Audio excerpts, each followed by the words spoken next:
everybody, how are you doing? Really good, I hope.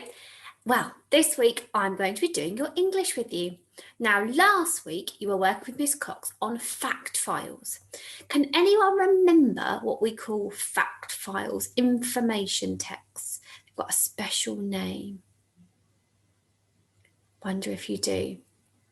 They're called non-fiction texts, which means they are facts about real things. So you thought about things that really happened in castles, what nights were really like. Well, this week we're going to be thinking about fiction, things that are not real. They use our imagination and they're lots of fun, but they're not real things that happened. And the thing that we're going to be focusing on is a story that I know lots of you know really well. So you'll be able to do lots of good work on it. I'll show you my picture and see if you can shout out what it is that we are going to be thinking about. What is this story? That's right, it's Zog by Julia Donaldson. What a great story.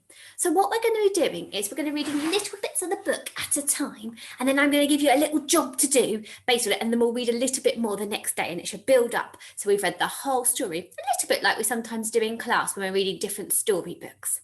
So we're going to look at the first part of Zog, just the very, very first part, okay? So here is our story, our Zog story, and we're only going to read the first bit today, but don't worry, we'll read the rest over the next few lessons.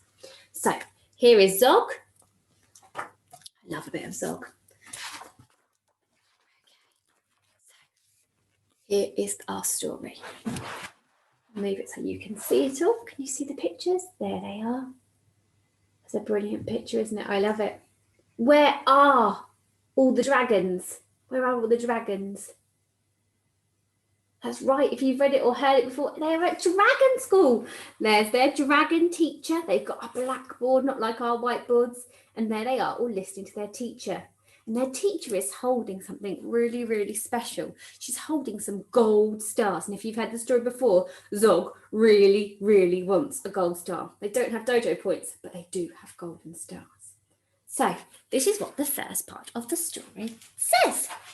It says, Madam Dragon ran a school many moons ago. She taught young dragons all the things that dragons need to know. Zog, the biggest dragon, was the keenest one by far.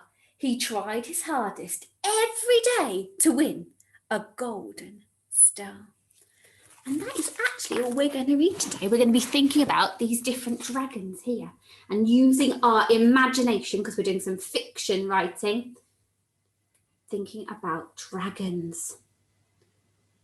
So, thinking about dragons, that's what we're going to do. Let me show you what we're going to do today. Very exciting. I'm looking forward to it because not only are we going to do some writing, we're also going to get to do some art. So the first thing we're going to be thinking about today is what is an adjective? Because to do our work today, you are going to need to know what an adjective is. Can you remember what an adjective is? I've put a link to a special video that you can watch at home that tells you more about adjectives. So if you'd like to pause me now, you can watch that video. Okay, so hopefully you've had a chance to watch that video. You've seen the adventure of the wizard and looked at how those adjectives make the story much, much more exciting. So we are going to be thinking about adjectives today. Adjectives, as you will have found out from the video, and as you may have remembered, are describing words. They tell us more about the thing, the noun. So an adjective describes the noun, describes a thing, and our thing that we're going to be thinking about today are dragons. So our describing words are going to describe the dragon. The adjective will tell us more about the dragon. Adjectives often tell us what something looks like, gives us more information about what it looks like, what it feels like, what it sounds like, and sometimes what it tastes like. Now, when we're thinking about adjectives about dragons, I don't think taste is going to really help us today, but you can do it when you're describing other things. If you were describing the lovely lunch that you've just eaten, you would use adjective to think what it tastes like. But today we're probably going to be thinking more about those, what it looks like, what it feels like, and what it sounds like. So today we're going to be describing dragons. I've got some dragons to show you first, so where you're going to think of some adjectives. So here is my first dragon. And we're going to be thinking about those different senses. So have a look at that dragon. Can you think of some adjectives to describe what the dragon looks like? Maybe if you were to feel it, what the dragon would feel like, or what you think it might sound like. Have a think. You might want to pause me now and have a chat about it with somebody at your home. So what does that dragon look like? What does it sound like? What might it feel like? Think of some words to describe it. And then once you've got your thoughts, your ideas, your adjectives, I want you to try and say them in a sentence, a full sentence. So if you need to pause me now, pause me and come back. Okay, so I've been thinking of some adjectives to describe the dragon too. I'm first going to look at different parts of the dragon to help me.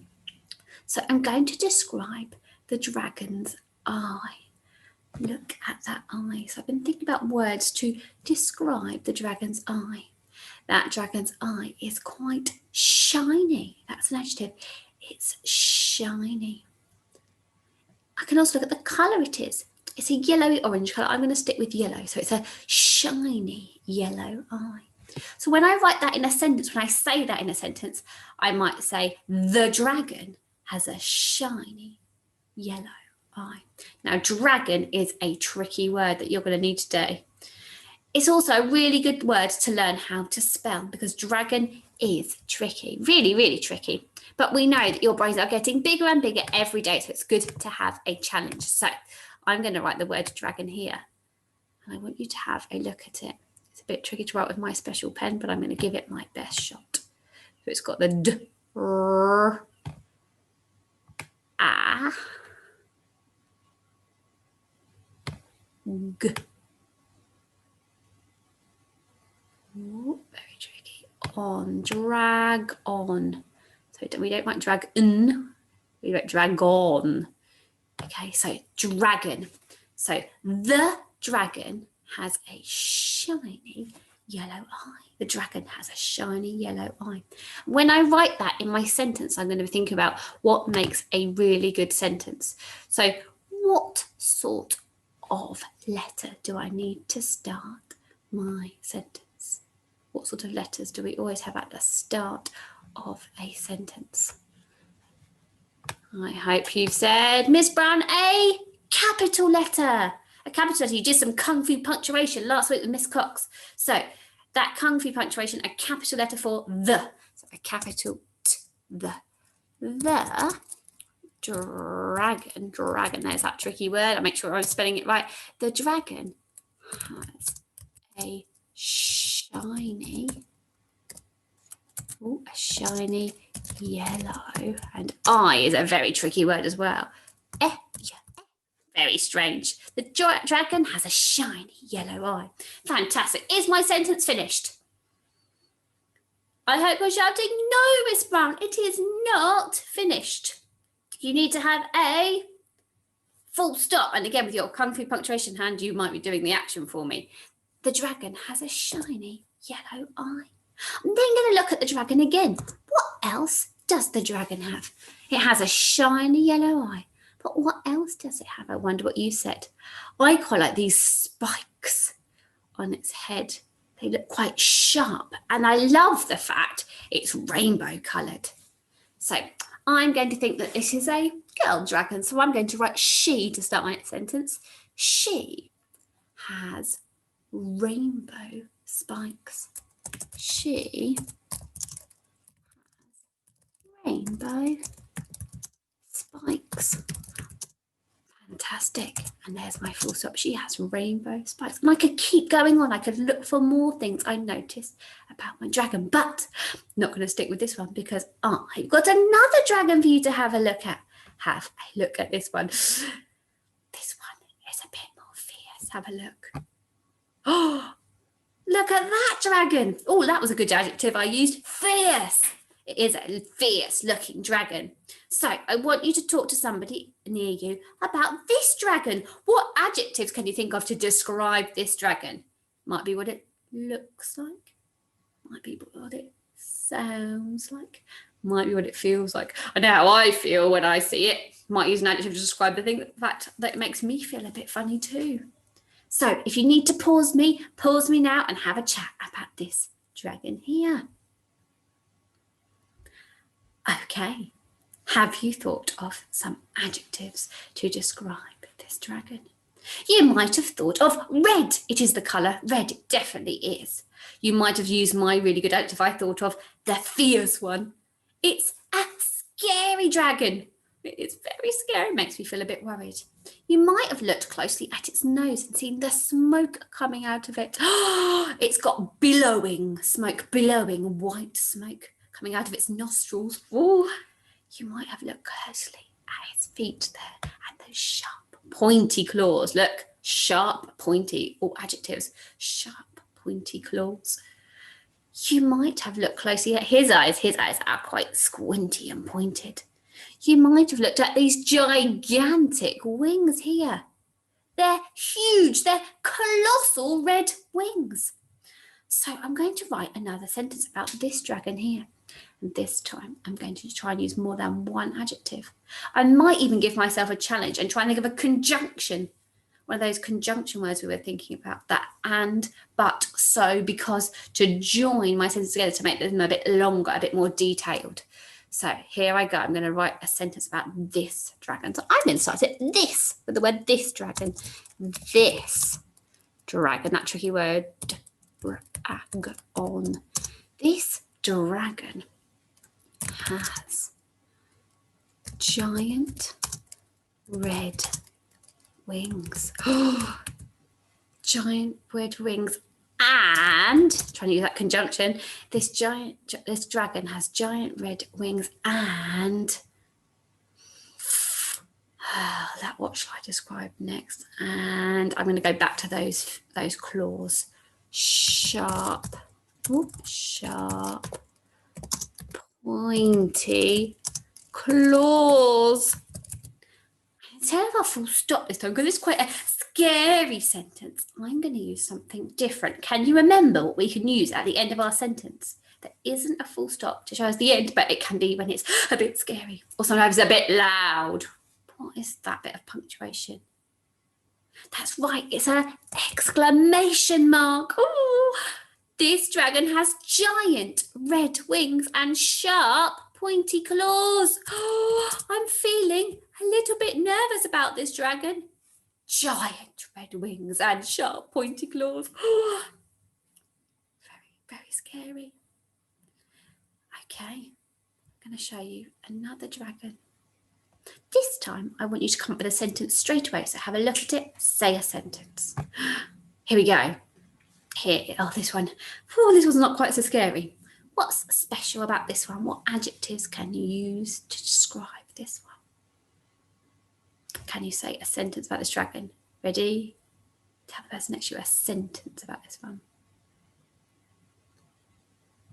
Okay, I've thought of my sentence. My sentence is, this dragon has beautiful feathery wings, because I think they look like they're feathers like birds. This dragon has beautiful feathery wings. And then I'm going to try and extend my sentence. So I'm going to use that word and again. So this dragon has beautiful feathery wings and a long fluffy tail. It looks like it'd be quite fluffy to cuddle up with. So I've used that word and. I've used and a few times. So now next time when I use a conjunction, I'm going to think about some other ones. So but, because, or so I might try and use for my next one. So next dragon. Oh, this one also looks a bit fierce, doesn't it? A bit scary. But he also looks quite majestic, quite elegant as well. I think he looks quite fancy. So I'm going to think about my sentence about this dragon. And we're also going to look where he is. I can see he's in the water. So I'm going to talk about his scales this time. I'm looking at him and I can see those scales. So I'm going to say he, I think it's a boy dragon this time. He has glistening scales. And I'm going to think about those conjunctions. I've used and a few times. So I'm going to try and use because. He has glistening scales because he's been swimming in the, and I'm going to describe what he's been swimming in the icy cold water. It does look pretty cold there. So he has glistening scales because he's been swimming in the icy cold water. Now, if this was a dragon I chose, I'd look at lots of different elements. I wouldn't just describe his scales. I would describe his spikes and his nose and his eyes. Look, he's got fur on his head and maybe his horns, or are these ears? I don't know. These look like giant whiskers. So I'd think of lots of different sentences about the same dragon. So my challenge for you today starts with a bit of art. You can make your own dragon character today. So we have been thinking about Zog. And Zog's been at school, hasn't he? He's at school, dragon school. So you're going to make yourself into a dragon for dragon school. So if you were going to go to Zog's school for dragons, you are going to be a dragon. So you're going to draw yourself as a dragon. What colour will you be? What size will you be? Will you have wings? What will your claws be like? And your eyes? Really imagine what sort of dragon would you like to be? Would you be like one we've seen today? Or will you be like something different? Maybe one from a book that you've read or something you've watched on television. Or you could spend some time, if you've got some books at home, looking at different characters and taking some ideas. So the first thing you're going to do is you're going to draw yourself as a dragon. If you want to, and if your grown-ups want to, you could paint it as well, or you could do something different. But let's maybe start with drawing to start with. You're going to draw yourself as a dragon, and then you're going to describe your dragon character. So when you write your sentences today, I want you to think about these awesome orange things, about your capital letters to start your sentences, your full stops to end your sentences, those adjectives to describe your dragon, describe what you're like as a dragon, describe your teeth or your eyes or your horns or your ears or your feet or your claws or your wings. Okay, thinking about those words that describe those adjectives. And then if you're feeling really confident, try and extend your sentences. You join two sentences together by using words like and, but, so, or because. I am really excited to see what you look like as a dragon. It'll be fantastic. And then once you've designed yourself as a dragon, you'll be ready for the rest of our English lessons this week, where we are going to go to dragon school with Zog. So think very carefully, what sort of dragon would you like to be? Can't wait to see all your lovely hard work. And I'll speak to you all really soon. Take care, everyone. Bye-bye.